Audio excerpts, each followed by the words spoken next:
Hallelujah, praise the lord. దేవునికి వందనములు, మీకందరికి వందనములు. ఉదయకాల దేవుని వాగ్దానం యెషయా గ్రంథం 58వ అధ్యాయం 14వ వచనం ధ్యానించుకుందాం.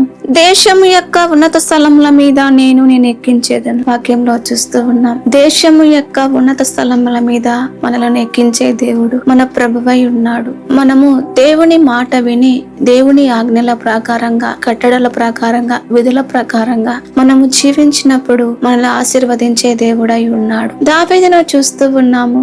దావీదు గొర్రెల కాపరి. దావీదు గొర్రెలను చక్కగా మేపేవాడు, కాసేవాడు. దావీదు సింహం నుండి, ఎలుగుబంటి నుండి గొర్రెను విడిపించి కాపాడాడు. దావీదు గొర్రెలకు మంచి కాపరి.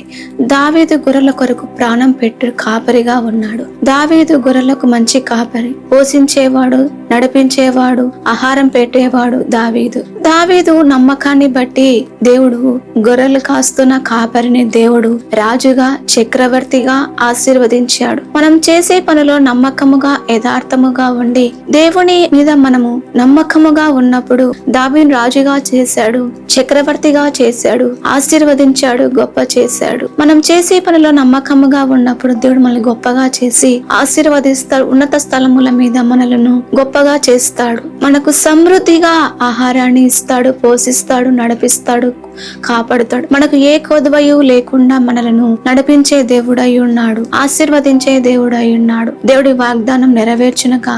ఆమేన్. ప్రార్థన. పరిశుద్ధుడా తండ్రి, నీకు స్తోత్రాలు ప్రభువా. అయా, నీ మాట విని నీ ఆజ్ఞల ప్రకారం నడవడానికి మాకు సాయము దయచేయమని, మమ్మల్ని ఆశీర్వదించి గొప్ప చేయమని యేసు నామములో ప్రార్థిస్తున్నాము తండ్రి.